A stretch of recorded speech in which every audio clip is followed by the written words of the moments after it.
छगन भुजबळ साहेब कॅबिनेटमधून कुठेही निघून गेले नाहीत। छगन भुजबळ साहेबांची माझी चर्चा झालेली आहे। मी त्यांना आश्वस्त केलेलं आहे, हा जो काही GR आपण काढलेला आहे त्याच्याने ओबीसी समाजावर कुठलाही परिणाम नाही। हा सरसकट GR नाही, हा पुराव्याचाच GR आहे। मराठवाड्यामध्ये इंग्रजांचं राज्य नव्हतं, मराठवाड्यामध्ये निजामाचं राज्य होतं। त्यामुळे इंग्रजांच्या राज्यातले पुरावे हे इतर ठिकाणी मिळतात, मराठवाड्यात मिळत नाही। मराठवाड्यातले पुरावे हे निजामाकडे म्हणजे हैदराबाद गॅझेटमध्ये मिळतात। त्यामुळे तिथले पुरावे जे आहेत ते आपण ग्राह्य धरलेले आहेत। त्यामुळे जे खरे कुणबी आहेत त्या पुराव्यांमध्ये त्यांनाच हे मिळणार आहे। आणि मला असं वाटतं की यातनं एक प्रकारे जे काही खरे हक्कदार आहेत त्यांना मिळणार आहे, पण कोणालाही खोटेपणा करता येणार नाही अशा प्रकारचा हा GR असल्यामुळे अनेक ओबीसी संघटनांनी याचं स्वागत केलेलं आहे। अनेकांनी त्यातलं आता आमच्या मनामध्ये शंका नाही असंही सांगितलंय।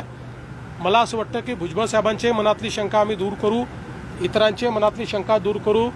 एक गोष्ट ओबीसी नेत्यांना देखील माहिती आहे की जोपर्यंत हे राज्य आहे तोपर्यंत ओबीसीवर अन्याय होऊ शकत नाही। जोपर्यंत हे राज्य आहे तोपर्यंत एका समाजाचं काढून दुसऱ्याला देण्याचा विचार होऊ शकत नाही। आम्ही मराठ्यांचं मराठ्यांना देणार, ओबीसींचं ओबीसींना देणार आणि ज्यांना खरा अधिकार आहे त्यांना ते देणार, कोणाचं काढून कोणाला देणार नाही।